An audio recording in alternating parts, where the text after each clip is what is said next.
24-ഉം K Chittilappilly ഫൗണ്ടേഷനും ചേർന്ന് നിർമ്മിക്കുന്ന 100 വീട് ഭവന പദ്ധതിയിൽ ഒരു കുടുംബത്തിനു കൂടി വീടൊരുങ്ങി. പാലക്കാട് കാഴങ്കോട് ഉണ്ണികൃഷ്ണൻ ശോഭന ദമ്പതികൾക്കും 2 പെൺകുട്ടികൾക്കുമുള്ള വീടിന്റെ തക്കോൽ ദാനം നടന്നു.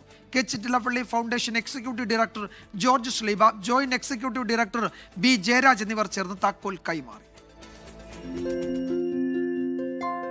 വർഷങ്ങൾക്ക് മുൻപ് ഒരു മഴക്കാലത്ത് തകർന്നതാണ് ഉണ്ണികൃഷ്ണന്റെ വീട്.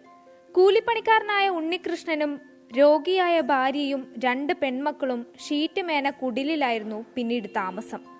ഓരോ മഴക്കാലത്തും ഭയത്തോടെ കഴിഞ്ഞിരുന്ന കുടുംബത്തിന് താങ്ങായത് 24-ഉം കെ ചിറ്റിലപ്പള്ളി ഫൗണ്ടേഷനും. ഒരുപാട് ഞാൻ മക്കളെയും കൊണ്ട് ഒരുപാട് ബുദ്ധിമുട്ടി ഒരു ഷെഡിൽ ജീവിച്ചിരുന്നു. എപ്പോൾ എനിക്കൊരു വീട് കിട്ടുന്നുള്ളതൊരു മനസ്സിലേക്ക് വേദനയുണ്ടായിരുന്നു. ദൈവം എനിക്ക് ഇവരെ കൊണ്ട് കാണിച്ചു തന്നിട്ട് എനിക്ക് ഇങ്ങനെയൊരു വീടാക്കി തന്നതിൽ ഒരുപാട് സന്തോഷം. ഏറെ അഭിമാനമുള്ള നിമിഷമെന്ന് K Chittilappilly Foundation executive director doctor George Sleeba. വളരെയധികം സന്തോഷമുണ്ട്, അഭിമാനമുണ്ട്. ചിറ്റിലപ്പള്ളി ഫൗണ്ടേഷനും 24 കണക്റ്റുമായിട്ട് ചേർന്ന് 100 വീടുകൾ നിർമ്മിക്കുന്നതിൽ 34ാമത്തെ വീടിന്റെ താക്കോൽ കൈമാറ്റമാണ് ഇന്നിവിടെ നടക്കുന്നത്.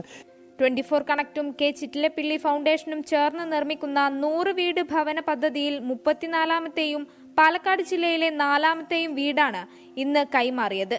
K Chittilappilly Foundation executive director doctor George Sleeba, joint director B Jayaraj എന്നിവർ ചേർന്നാണ് താക്കോൽ കൈമാറിയത്. Social initiative director SM Vinod, 24 connect state coordinator Ramesh എന്നിവർ സംസാരിച്ചു. ജില്ലാ കോർഡിനേറ്റർ ജയപ്രകാശ്, താലൂക്ക് കോർഡിനേറ്റേഴ്സ് എന്നിവർ പരിപാടിയിൽ പങ്കെടുത്തു. 24 പാലക്കാട്. ലോകത്തെവിടെയായാലും ഏത് സമയത്തും 24 വാർത്തകളും ഓഗ്മെന്റഡ് റിയാലിറ്റി പാക്കേജുകളും എക്സ്പ്ലെയിനറുകളും വിശദമായി കാണാൻ ഞങ്ങളുടെ YouTube ചാനൽ നിങ്ങൾക്ക് സബ്സ്ക്രൈബ് ചെയ്യാം.